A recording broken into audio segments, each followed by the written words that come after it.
Kung ngayon, opinion ko din ito. Kung ngayon, kung magagalit ka sa akin, sige. Gusto siya suntukin si Kaisan Martinez. Wala kang masisira sa akin dito. Mga silang ulo kayo, Mr. Kaisan Martinez. Ako, magagalit ka sa akin, tinitigasan ako ng ulo ko sa akin, ha?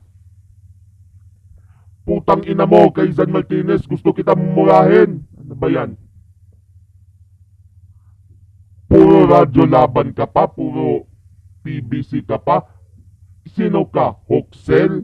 Ano ba? Gusto kita masusuntukan tayo. Magsuntukan tayo ng mukha mo, anak. Anak kapal na mukha mo. Sira ulo kayo.